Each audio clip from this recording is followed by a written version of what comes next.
Le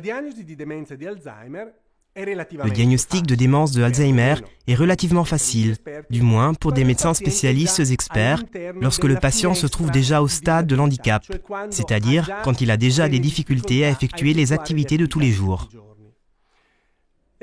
Dans les dernières années, nous avons cependant appris à reconnaître la maladie et donc à la diagnostiquer, même quand le patient se trouve encore à un stade caractérisé par des légers oublis isolés.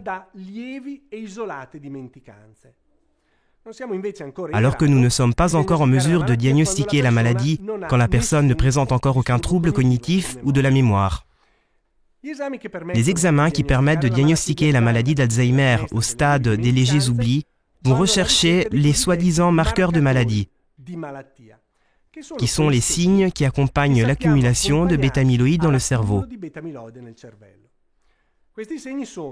Ces signes sont l'atrophie cérébrale dans certaines zones du cerveau, c'est-à-dire la perte de tissus, de neurones, que l'on peut relever avec une résonance magnétique.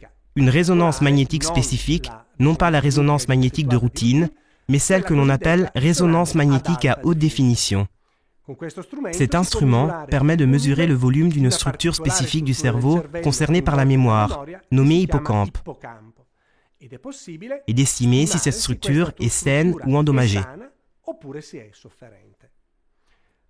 Le deuxième examen consiste en une PET, la tomographie par émission de positons, qui permet d'étudier le fonctionnement du cerveau, autrement dit qui permet de voir si le tissu cérébral, observé par la résonance magnétique, est en mesure de fonctionner, s'il est en mesure d'utiliser le sucre, le carburant que le cerveau utilise pour son fonctionnement. Une certaine quantité de glucose avec un faible marquage radioactif est administrée au patient. Ce glucose devrait être absorbé par le cerveau comme s'il s'agissait de glucose normale. Les zones du cerveau l'ayant absorbé apparaissent en rouge sur le PET, alors que celles qui ne l'ont pas absorbé apparaissent de couleur plus sombre, verte ou bleue.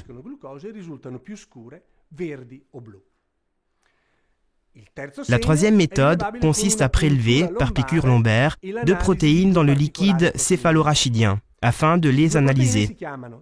L'une est la protéine Tau, l'autre étant la bêta-amyloïde citée plus haut. Les sujets normaux ont une certaine concentration de l'une et de l'autre, alors que les malades d'Alzheimer montrent des concentrations complètement différentes dans le liquide céphalorachidien. Mais pourquoi donc faire un diagnostic précoce de la maladie d'Alzheimer ? Eh bien, plus tôt nous détecterons la présence de la maladie d'Alzheimer dans un cerveau d'un patient, plus tôt nous pourrons mettre en place des interventions visant à ralentir, voire à interrompre la progression de la maladie. Aujourd'hui, ces traitements ne sont pas encore disponibles dans les pharmacies, mais ils sont en cours de développement. Ce sont des médicaments anti-amyloïdes qui visent à prévenir l'accumulation de bêta-amyloïdes dans le cerveau, voire à supprimer la bêta-amyloïde déjà accumulée.